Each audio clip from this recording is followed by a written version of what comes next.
سلام سلام سلام سلام. امیدوارم حالتون خیلی خوب باشه. به مداکتیو خوش اومدید.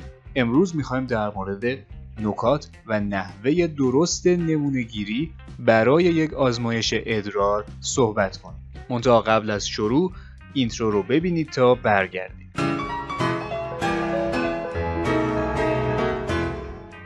برگشتیم. اگر به تازگی با مداکتیو آشنا شدید، هدف مداکتیو آموزش، آگاهی و سلامتی شماست. پس اگر به این سبک ویدیوها علاقه‌مند هستید، روی دکمه سابسکرایب کلیک کنید و عضوی از مداکتیو بشید. بدون هیچ مقدمه چینی دیگری بپردازیم به نمونه‌گیری آزمایش ادرار. ظرفی که میخواید نمونه ادراری خودتون رو داخلش جمع کنید باید کاملا استریل باشه و در زمان نمونه‌گیری سعی کنید اصلاً به سطح داخلی اون دست نزنید. چرا که اگر دست‌های شما آلوده باشه قطعاً در آزمایش تداخل ایجاد میکنه و باعث میشه که میکروب گزارش بشه.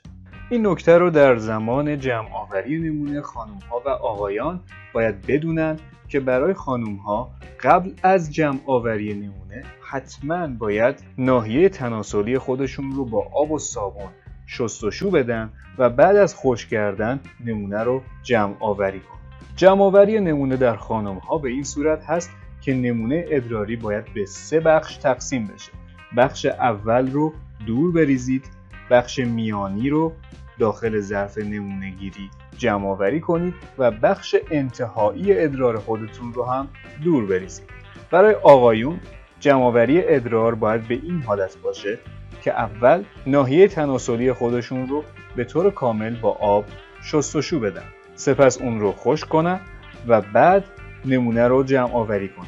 جمع آوری نمونه باید به این حالت باشه که بدون دست زدن به آلت تناسلی سعی کنن ادرار خودشون رو جمع آوری کنن. قسمت اول ادرار بیرون ریخته میشه و قسمت دوم ادرار که قسمت میانی نامیده میشه داخل ظرف نمونه‌گیری ریخته میشه. خانم هایی که در حال تجربه قاعدگی خودشون هستن بهتر صبر کنن این دوران تموم بشه و بعد برای آزمایش اقدام بکنن، چرا که اگر خون دوران قاعدگی وارد ادرار بشه میتونه باعث اشتباهات و تداخلاتی در گزارش های آزمایشگاه بشه و در ادامه تشخیص پزشک در مورد این افراد به اشتباه ممکنه بیماری‌های کلیوی، سرطان‌های مثانه و دیگر بیماری‌ها رو رقم بزنه. پس بهتره که دوران پریودی خودتون رو پشت سر گذاشته باشید و بعد برای آزمایش ادرار اقدام بکنید. مثل همیشه